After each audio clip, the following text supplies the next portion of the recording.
एक गांव में दो बहनें रहा करती थी। एक का नाम था सीता और एक का नाम था गीता। सीता सीधी, संस्कारी और सादा जीवन जीने वाली लड़की थी। वहीं पर गीता जो थी वो एक मॉडर्न लड़की थी। उसे मॉडर्न कपड़े पहनना बहुत ही पसंद था और वो खूबसूरत भी थी, इसीलिए उसे अपनी खूबसूरती पर बहुत ज़्यादा घमंड भी था। सीता सुबह उठते ही घर का सारा काम करती थी, उसके बाद अपने माँ बाबा के साथ खेत में भी काम करने के लिए जाती थी। गीता जो थी वो सुबह उठते ही मोबाइल में लग जाती थी और पूरा दिन बस घर में पड़ी रहती थी। के बाद भी उसके माता पिता जो थे वो गीता को ज़्यादा मानते थे, क्योंकि सीता बहुत ज़्यादा खूबसूरत नहीं थी और गीता ज़्यादा खूबसूरत थी, इसीलिए सब कोई उससे ज़्यादा प्यार करते थे। इसी लाड़ प्यार के कारण गीता बहुत ही बिगड़ चुकी थी। वो बहुत ही बदतमीजी से पेश आती थी सीता के साथ।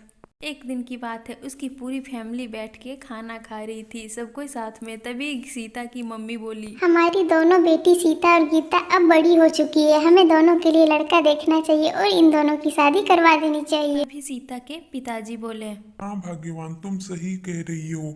वो शर्मा जी का लड़का है ना, वो इंजीनियरिंग की पढ़ाई कर रहा है। लड़का बहुत ही अच्छा है, हमको नहीं लगता उससे अच्छा लड़का कहीं मिलेगा, इसीलिए रिश्ते की बात हम उसी से करते हैं। तब गीता ने हंसते हुए कहा, माँ, आपने सीता की शक्ल देखी है कैसी है? आपको लगता है कि शर्मा जी के लड़का जो है वो इससे शादी करेगा? अगर आपको रिश्ते की बात करनी तो अब मेरे लिए करो, देखना एक बार में वो पसंद कर लेगा। ऐसा कहते हुए सभी उसका मजाक उड़ाते हैं और फिर हंसी भी उड़ाती है सीता का सब। दूसरे दिन गीता के घर लड़के वाले आते हैं देखने के लिए गीता को। गीता अपनी बहन सीता से कहती, देखो सीता, तुम लड़के वालों के सामने जाना भी मत, नहीं तो वो लोग तो ऐसे ही हम लोग हमारा मजाक उड़ाएंगे कि तुम्हारी काली बहन कैसी है।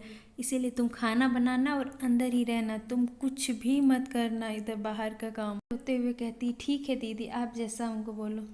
जब लड़के वाले देखने आते हैं तो गीता सज के जाती है, उसके सामने बैठ जाती है। वो बहुत ही खूबसूरत थी, इसीलिए लड़के को भी पसंद आ गई। जब लड़का वाले सब बात कर ही रहे थे तभी लड़का का गला में कुछ खाते टाइम अटक गया और वो बहुत ही परेशान हो गया।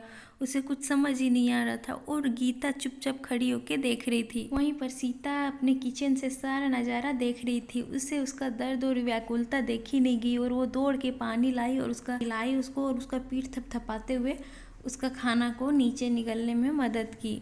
उसका ऐसा भाव देखकर राम को गीता की जगह सीता पसंद आ गई और उसने जिद कर दी कि मैं शादी करूँगा तो सीता से ही करूँगा, गीता से नहीं करूँगा। ऐसा सुनते ही गीता को गुस्सा आया और वो गुस्से से कमरे के अंदर चल गई और वहाँ जाके रोने लगी। और साथ ही साथ उसको ये एहसास भी हो गया कि खूबसूरती से कुछ नहीं होता, अंदर मन से भी सच्चा भाव का होना बहुत ही ज़रूरी है।